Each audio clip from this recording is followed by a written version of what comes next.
चाहिँ मैले कामबाट आएर लास्ट भोक लाग्यो है, चाउचाउ बनाउन लागिरहेको छु। मेरो बनाउने स्टाइल हेरिदिनु होला है त।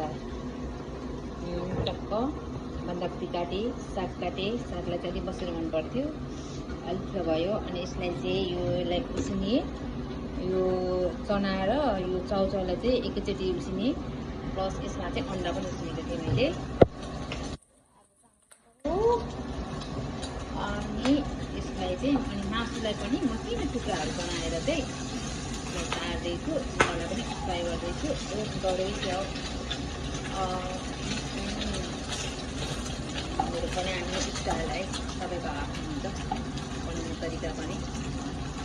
फिलहाल त म पिरातो बनाउँछु। कामबाट आउँदा चाहिँ लास्ट भोक लाग्छ कि, अनि अब यति बेला आएर चाहिँ अहिले लगभग कति 6 बज्न आइसक्यो। अब डाइरेक्ट आएर अब खाना खानलाई पनि खाना पाकेको हुँदैन।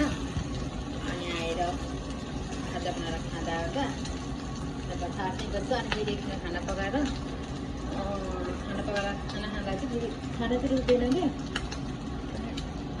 खाजाले अब टन्न अगाडि सकिया हुन्छ। त्यही भएर तै पनि मनले त हटिँदैन है, चाउचाउ देख्दैछु त यसलाई चट्टानै पन्दा हाल्दै साग त्यसलाई हल्का भिज्नु हो। त्यसपछि गरेर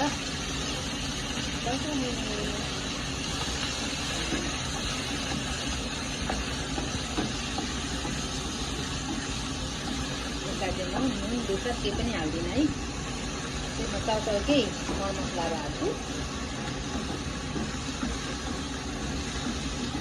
मेरो चाहिँ चाउचाउ आउने आइडिया र मैले खाने चाहिँ यसरी खान्छ है म चाहिँ।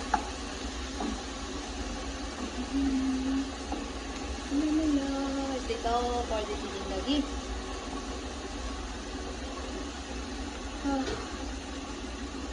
मेरो चाहिँ आज छिटो काम सकेर चाहिँ यता रुममा आएको। मेरो चाहिँ बिहान 7 बजीबाट ड्युटी थियो। मेरो साथी चाहिँ अब एकैचोटि टक्क घर आइपुग्दा 8 बज्छ।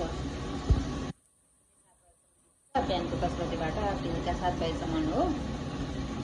मेरो चाहिँ बिहानबाटै थियो। त्यसैले एकछिन सोधिदिन्छु। आगो पनि अलिक थियो किन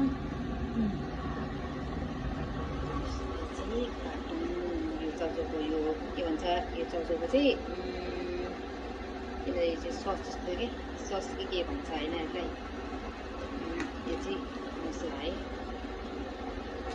जापानको चाउचाउ चाहिँ जति महँगो हालेर खाए पनि तर नेपालको जस्तो टेस्ट